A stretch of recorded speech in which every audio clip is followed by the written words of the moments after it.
உலகெங்கும் வாழும் தமிழ் மக்களின் இதயங்களில் வேல் ஏந்தி நிற்கும் முருகப்பெருமானின் மிக உன்னதமான திருவிழா தைப்பூசம். தை மாதத்தில் வரும் பூச நட்சத்திரமும் பௌர்ணமி நிலவும் ஒன்று சேரும் அந்த பொன்னான நாளில் ஊரெங்கும் வெற்றிவேல் முருகனுக்கு அரோகரா என்ற முழக்கம் விண்ணை பிளக்கும். இன்று நாம் இந்த தைப்பூசத்தின் பின்னாலிருக்கும் ஆச்சரியமான வரலாறு மற்றும் அதன் ஆன்மீக ரகசியங்களைப் பற்றி விரிவாக பார்க்கப் போகிறோம். ஏன் தைப்பூசம் இவ்வளவு முக்கியமானது? அதன் முதல் வரலாறு அன்னை பார்வதிக்கும் முருகனுக்கும் இடையிலானது. சூரபத்மன் எனும் அசுரன் தேவர்களை சித்திரவதை செய்து வந்தான். அவனை அழிக்க சிவபெருமானின் நெற்றிக் கண்ணிலிருந்து 6 பொறிகளாக தோன்றியவர் முருகன். ஆனால் அசுரனை வெல்ல தனித்துவமான ஒரு சக்தி தேவைப்பட்டது. தைப்பூசத்தன்றுதான் அன்னை பார்வதி தனது முழு சக்தியையும் ஒரு வேலாக மாற்றி முருகனிடம் வழங்கினாள். அது வெறும் ஆயுதமல்ல, அது ஞானவேல். அறியாமை என்னும் இருளை நீக்கி ஞானத்தை வழங்கும் அந்த வேல் கொண்டுதான் முருகன் சூரசம்ஹாரம் புரிந்தார். அதனால்தான் இந்த நாள் தீமையை நன்மை வென்ற நாளாக கொண்டாடப்படுகிறது.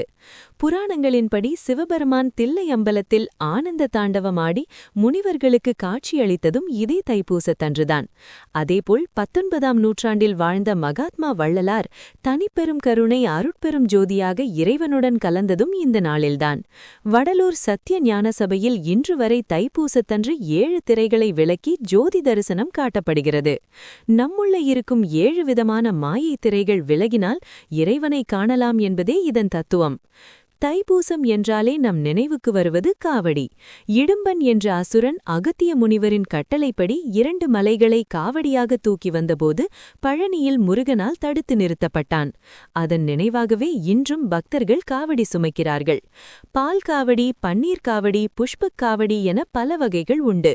இதில் மிக முக்கியமானது அலகு குத்துதல். நாவிலும் கன்னத்திலும் வேல் குத்திக் கொள்வது மௌன விரதத்தின் அடையாளம்.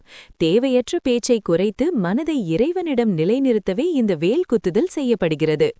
உடல் வலியையும் தாண்டி பக்தியே மேலானது என்பதை இது உலகுக்கு காட்டுகிறது.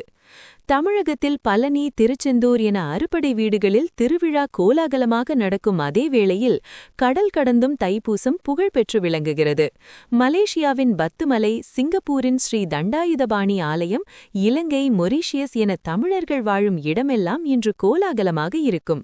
குறிப்பாக பத்துமலையில் லட்சக்கணக்கான மக்கள் கூடி நிற்கும் காட்சி தமிழ் பண்பாட்டின் அடையாளமாக உலகையே வியக்க வைக்கிறது. தைப்பூசம் என்பது வெறும் சடங்கல்ல, அது நம் மனதிற்குள்ளிருக்கும் தீய எண்ணங்களை அழித்து ஞானம் எனும் ஒளியை ஏற்றும் ஒரு ஆன்மீக பயணம். இந்த ஆண்டு தைப்பூசத்தன்று அந்த முருகனின் அருளை பெற்று வாழ்வில் அமைதியும் வளமும் பெறுவோம்.